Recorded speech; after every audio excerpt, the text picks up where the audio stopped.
बिस्मिल्लाहिर्रहमानिर्रहीम।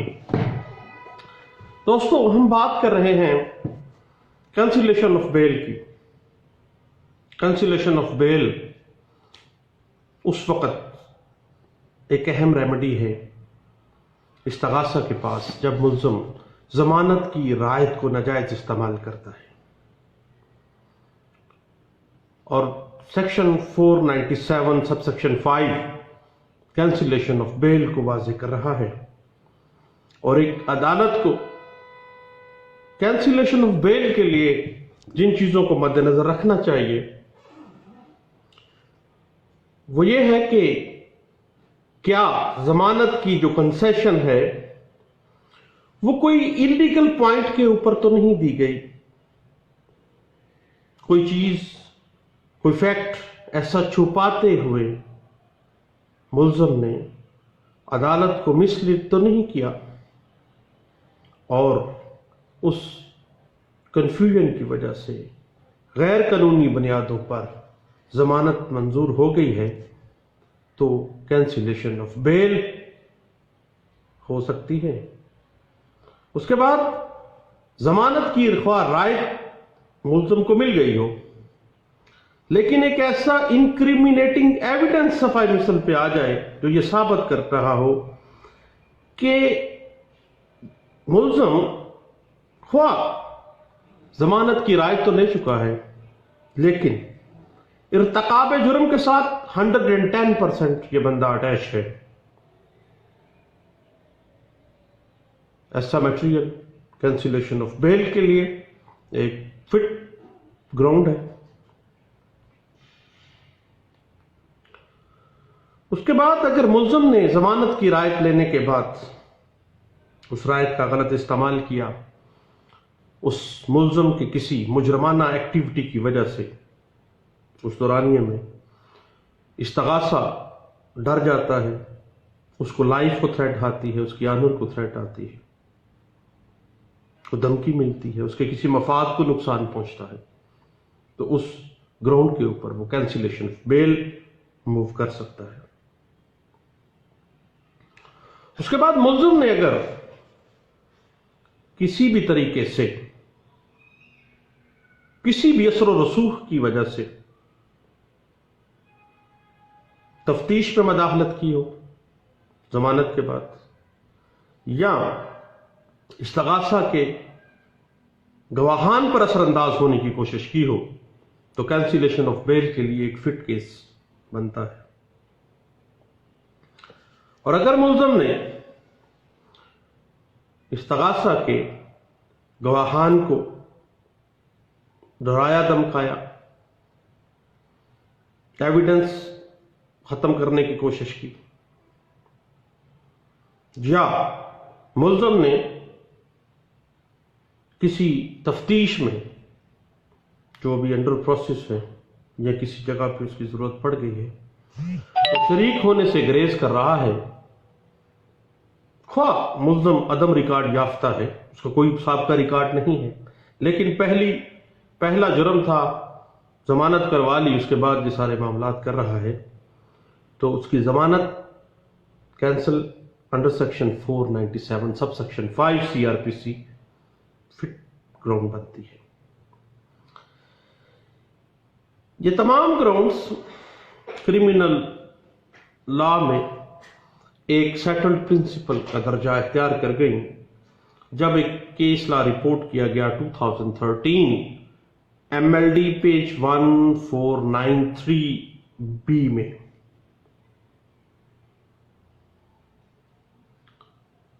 जमानत पर रिहा होने के बाद मुल्ज़िम अगर जुर्म को रिपीट करता है, दूसरी FIR हो जाती है उसमें, पहली FIR में वो जमानत करवा चुका है, दूसरी FIR हो जाना, जुर्म को रिपीट करना एक फिट ग्राउंड है उसकी कैंसिलेशन ऑफ बेल के लिए। यह बात इंटरप्रेट हुई है 2012 CRLJ पेज है 248 में।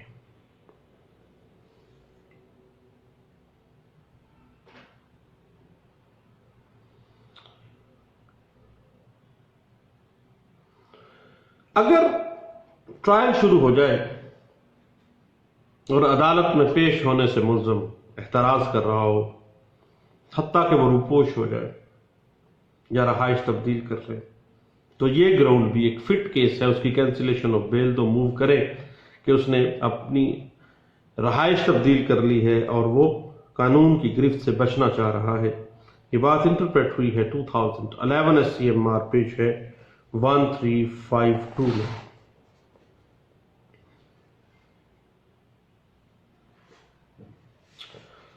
अगर मुल्ज़म जमानत पर रिहा होने के बाद जमानत की रायत को मिसयूज कर रहा है और गवाहानी इस्तगासा को हरासा करता है, उनको धमकाता है कि अगर तुम लोगों ने मेरे खिलाफ गवाही दी तो मैं तुम्हारी ऐसी की तैसी, देन कैंसिलेशन ऑफ बेल के लिए एक फिट केस बनता है, एक फिट ग्राउंड बनती है। ये बात इंटरप्रेट हुई है PLJ 2011 CRC पेज है 496 में। बाकी मामला है लिमिटेशन का। जब एक मुल्ज़म को किसी ग्राउंड पे बेल मिल गई है और उसकी कैंसिलेशन के लिए एक फिट ग्राउंड सामने आ गई है, तो जब मनसूखी जमानत की आपने पटिशन फाइल करनी है under section 497 sub section 5 CRPC, तो उसके लिए कोई लिमिटेशन मुकर्रर नहीं है। जब ग्राउंड सामने आ गई आप आ जाए अदालत में। ये बात इंटरप्रेट की गई है 1996 MLD पेज 37 में।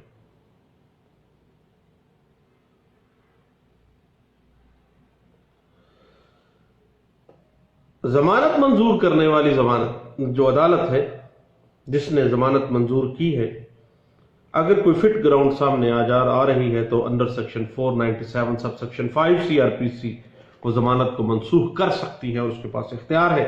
ये बात इंटरप्रेट हुई है 1994 PCRLJ पेज है 1784 में।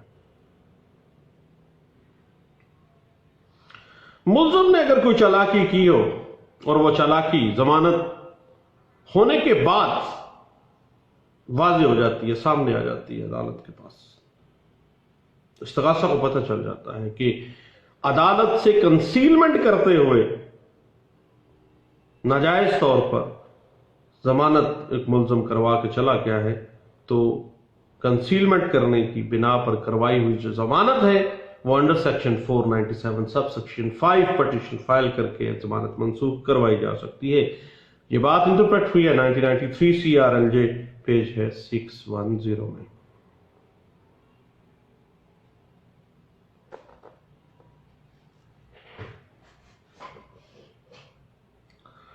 और एक बड़ी टेक्निकल सी बात है, अगर एक मुल्ज़म आला अदालत हाई कोर्ट से जमानत करवा के आ जाता है तो उसकी cancellation of bail high court में मूव की जाएगी या सुप्रीम कोर्ट में की जाएगी, उससे मातहत अदालत में कैंसिलेशन मूव नहीं की जा सकती।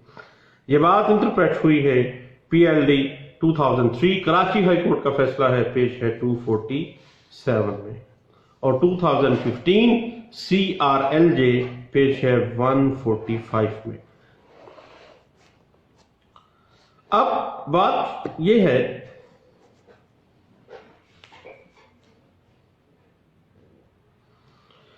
अगर सिर्फ रपट दर्ज करवा दी गई, लड़ाई झगड़ा हो गया है, कोई सीरियस ग्राउंड सामने नहीं आती, तो 497 सब सेक्शन 5 की रेमेडी अवेल नहीं की जा सकती। छोटी मोटी बात बनी, कुछ ना कुछ सीरियस होना साबित करना पड़ेगा। ये बात इंटरप्रेट हुई है 1995 PCRLJ पेज है 58 में।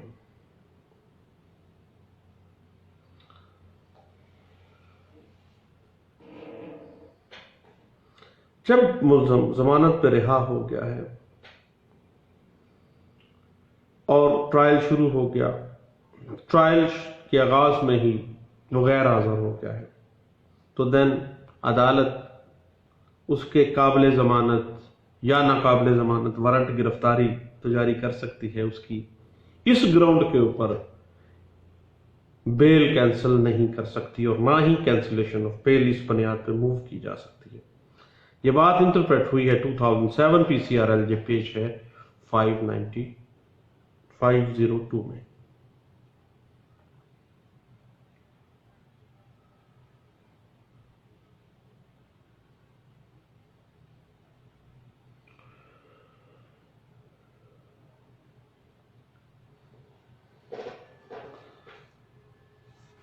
उसमें 497 सबसेक्शन 5 जो है एक एक्सेप्शनल रेमेडी है और आम हालात में इससे अवेल नहीं किया जा सकेगा। Consideration for grant of bail and cancellation of bail totally different है। कभी भी वो ग्राउंड जो मद्देनजर रखी गई हैं ग्रांट के लिए बेल की, कैंसिलेशन ऑफ बेल के लिए, वो कंसिडरेशंस को आप मद्देनजर नहीं रख सकते हैं। ये बात 2007 SCMR पेज है 1160 में कही गई है। कैंसिलेशन ऑफ बेल कती सूरत एक रेगुलर रेमेडी नहीं है इस्तगासे के पास, बल्कि एक एक्सेप्शनल रेमेडी है। और जब भी ग्राउंड इस्तगासा अदालत में लेके आ जा रहा है अपनी पिटीशन में अंडर सेक्शन 497 सबसेक्शन 5, उसको वो साबित करनी पड़ेगी वो ग्राउंड, देन अदालत कैंसिलेशन ऑफ बेल जो है वो एक्सेप्ट करेगी, अदरवाइज नहीं करेगी। और अदालतें जमानत देना चाहती हैं क्योंकि मुल्ज़म जो है वो blue I child of law है और अदालत हमेशा अक्यूज को बेनिफिट देती है। और बेनिफिट ऑफ डाउट जो है वो एक मुल्ज़म रायत के तौर पे नहीं बल्कि हक के तौर पे ले सकता है कोर्ट से। इस बना पर जब भी पिटीशन अंडर सेक्शन 497 सबसेक्शन 5 आप कैंसिलेशन ऑफ बेल के लिए मूव करें तो ये बातों को मद्देनजर रखना चाहिए। मैंने सोचा अपने दोस्तों से भी शेयर करनी चाहिए ये बात। आपका शुक्रिया, थैंक यू, अल्लाह हाफिज।